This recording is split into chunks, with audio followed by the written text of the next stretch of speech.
Okay. So here is the postage stamps I made with just the flowers we made earlier. So here are 3 postage stamps I made with 3 flowers, flowers on the stems, just like we made earlier. So using the colors within my color palette that are all global colors, we're going to want to select our artwork that we want to change. So I'm going to go ahead and select all of these. Well, actually, I'm going to do one at a time. Let me select one. I'm going to do this one. I'm going to just select one of the pieces. And then go ahead and we want to recolor our artwork. So I'm going to go ahead in the color guide. There's this little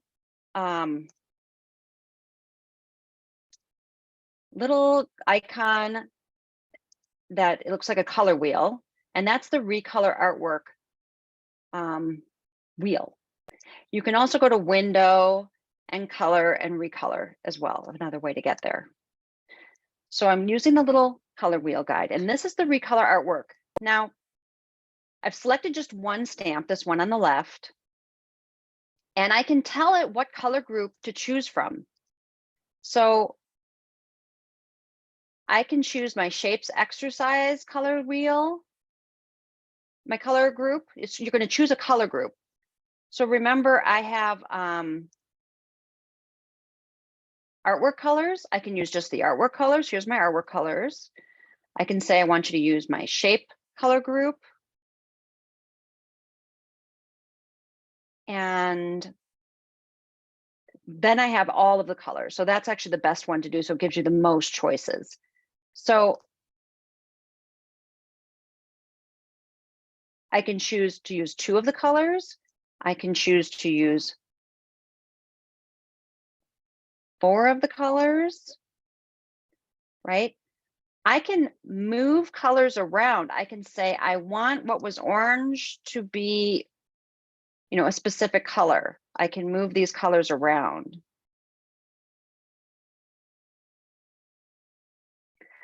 I can choose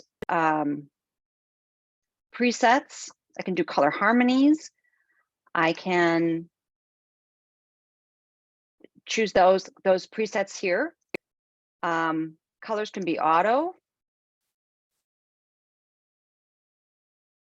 Again, choosing the different colors. I can limit it to the library. I can do lightness, dark to light, none, hue forward.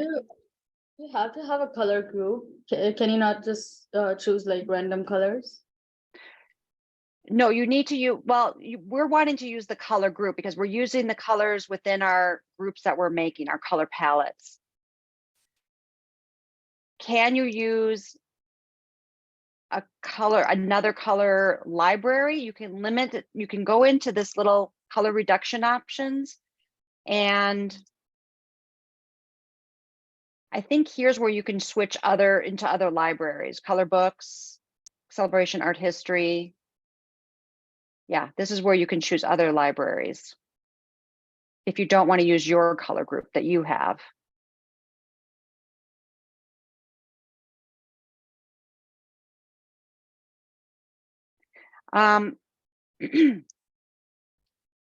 You can also adjust the tints too here by clicking on these colors. You can click on these colors and adjust the tints.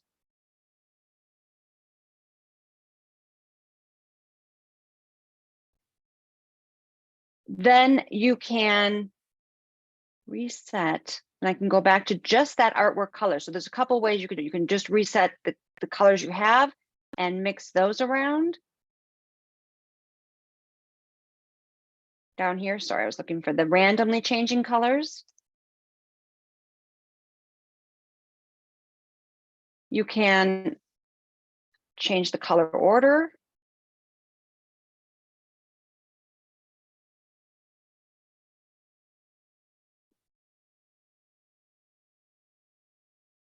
You can add a color. I'm going to go back to the color wheel and switch around within.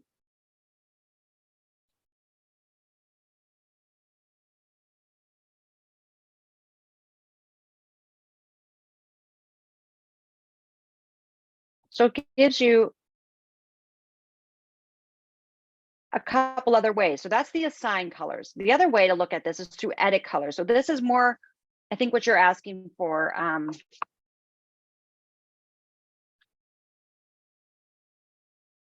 Naika, I think you're looking at the edit, and that's where you can edit the colors and go away from your existing color palettes, where you can kind of customize them. Now, realize once you've done this, you've lost the global, and you won't have them be global colors anymore, and you'd have to bring these colors in your color palette and make them global later on after you've recolored it.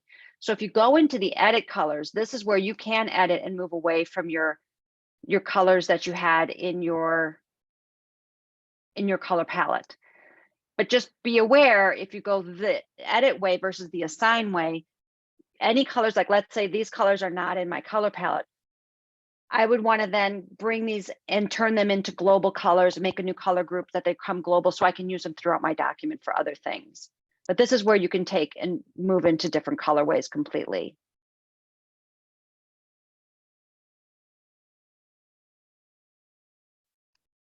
So there's lots of ways to kind of get in here, and you can play with this for hours and hours. I'm going to cancel out of that, and I'm going to show you what it looks like with doing all three of these at the same time. I'm going to click all three. I'm going to go into global colors. I'm going to zoom out a little so you can move this out of the way so you can see it better. There we go. And and then go down here to shuffle and mix.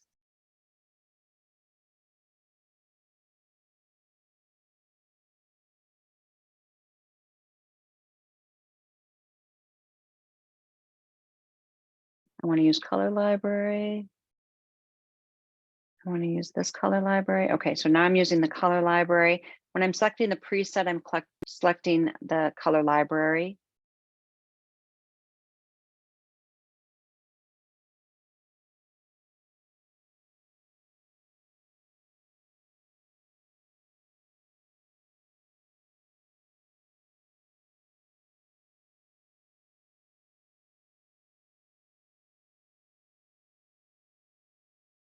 I can then also pull things out, like if I don't want brown, for example, I can pull that out completely.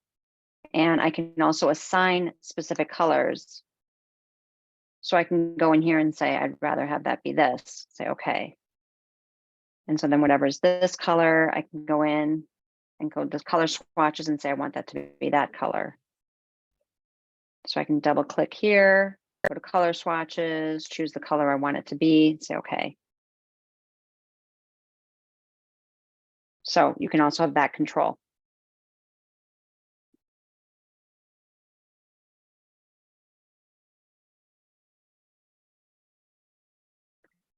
Okay.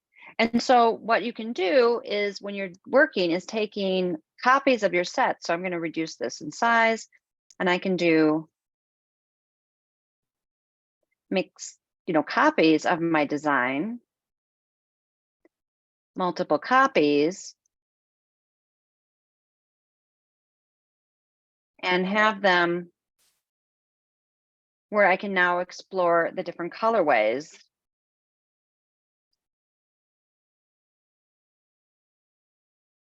So I can choose one here, do recolor. Okay, and say okay. And then I can do another one, recolor.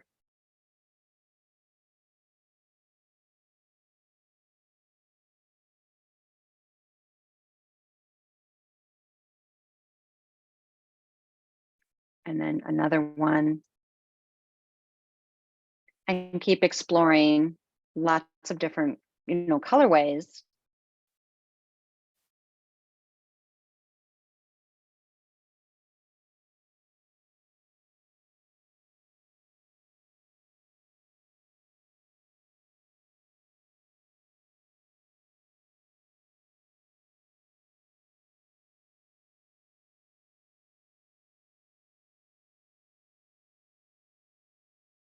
And then see what I want to have it be. I can go into this edit if I want to say, oh, I want these to be brighter, it's getting too dark.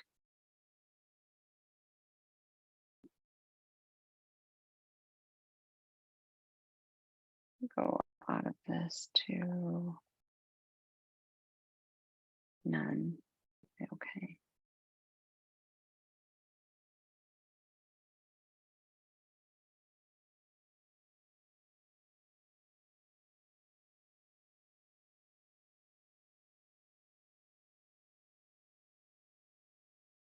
And then say okay. And so, oops. So I mean, I can then go ahead and look at different ways I might want to explore the color, and we can do that with any of my pieces I'm working on. And we'll be using this a lot throughout the semester, recoloring our artwork as we're exploring different colorways for the different designs that we're creating. For the postage stamp, we will be using creating our designs and then showing it in 2 different colorways. So the idea of like, how do we recolor our work to show it 2 different ways that work well together?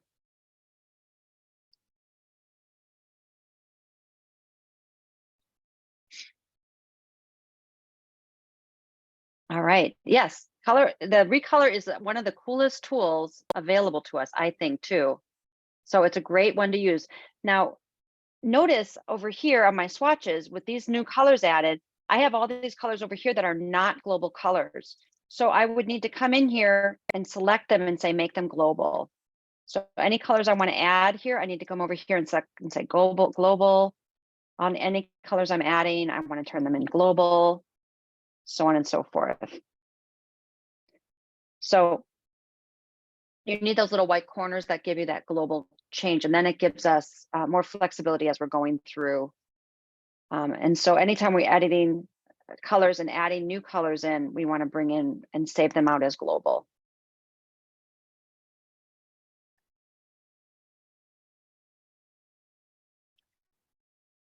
Okay.